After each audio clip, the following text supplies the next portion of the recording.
Kızım bir іздеп тұрсың ба? Ya сәлеметсіз бе? Молданы іздеген едім. Bir сұрағым бар еді. Молданы? Мен ғой молда. Қандай сұрағың бар еді?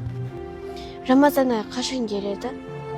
Қызым, Рамазан айы келгенге 2 аптадан асып кетті ғой. Сен не, хабарсыз қалып кеттің ба? Онда неге біздің үйге ешкім келмеді? Кім келу керек еді үйіңе? Анашым айтып еді, Рамазан айында жақсы адамдар бізді тауып келіп, түрлі тамақтар, продукты, еттер алып келеді деп еді. Сол жерде қарнын тойдырып жейсің деген. Ал бірақ біздің үйге әлі ешкім келмеді.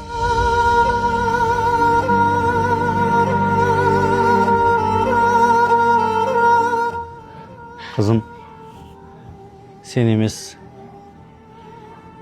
мана біз бейхабар қалған екенбіз ғой, Рамазан айын келгеніне. Қазақта жетімдер үйі болмаған.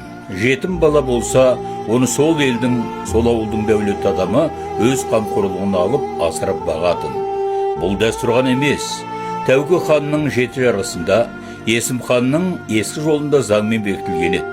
Бүгінде ондай заң жоқ, бірақ мейірім мен жанашырлық жоғалған жоқ. Мұғжиза қоры мұқтаж отбасыларға бір емес 25 үй салып берді.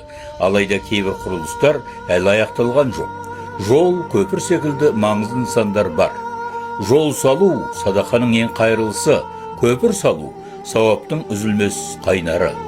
Қасиетті Рамазан айында сауап еселенетін бұл күндерде 25 мұқтаж отбасының 150 жетім баланың баспаналы болуына сіз де үлес қосыласыз.